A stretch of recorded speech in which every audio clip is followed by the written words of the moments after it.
அனைவருக்கும் வணக்கம். சேவியன் கல்வி நிலையம் உங்களை அன்புடன் வரவேற்கிறது. இன்னைக்கு நம்ம இந்த வீடியோல என்ன பார்க்க போறோம் அப்படின்னா, வல்லம் தந்த வல்லவன் மேக்ஸ் டெஸ்ட் பேட்ச். நம்ம அதை இன்னைக்கு லான்ச் பண்ணியிருக்கோம். வர குரூப் 4க்கு இந்த வல்லம் தந்த வல்லவன் லான்ச் பண்ணியிருக்கோம். இன்னைக்கு ஃபர்ஸ்ட் டெஸ்ட் ஃப்ரீயா நம்ம கண்டக்ட் பண்றோம். இன்னைக்குரிய டெஸ்ட்டுக்குரிய கொஸ்டின்ஸ் வந்து டிஸ்கிரிப்ஷன்ல பிடிஎஃப் இருக்கு. அந்த பிடிஎஃப் டவுன்லோட் பண்ணி எழுதுங்க.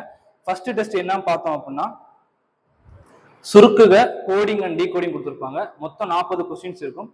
1.25 மணி நேரம் டைம் எடுத்துக்கோங்க. இந்த கொஸ்டின்கான ஆன்சர் கீ மற்றும் discussion video seven IAS academy YouTube சேனல்ல நைட் 7 மணிக்கு அப்லோட் பண்ணிடுவாங்க. ஸோ அதை பார்த்து நீங்க அதை ஆன்சர் கீயை கரெக்ட் பண்ணிக்கோங்க. இந்த டெஸ்ட் ஷெடியூலை நல்லா நீங்க ஃபாலோ பண்ணிட்டு வந்தீங்கன்னா கண்டிப்பா மேக்ஸ்ல 25க்கு 25 எடுக்கிறதுக்கு நல்ல ஒரு வாய்ப்பு இருக்கு. நல்லா ப்ராக்டிஸ் கிடைக்கும். மினிமம் லெவல கண்டிப்பா 23, 24 நாளும் நம்ம கண்டிப்பா ஸ்கோர் பண்ணிடலாம். 25 நீங்க கண்டிப்பா ஸ்கோர் பண்றதுக்கு என்னுடைய வாழ்த்துக்கள்.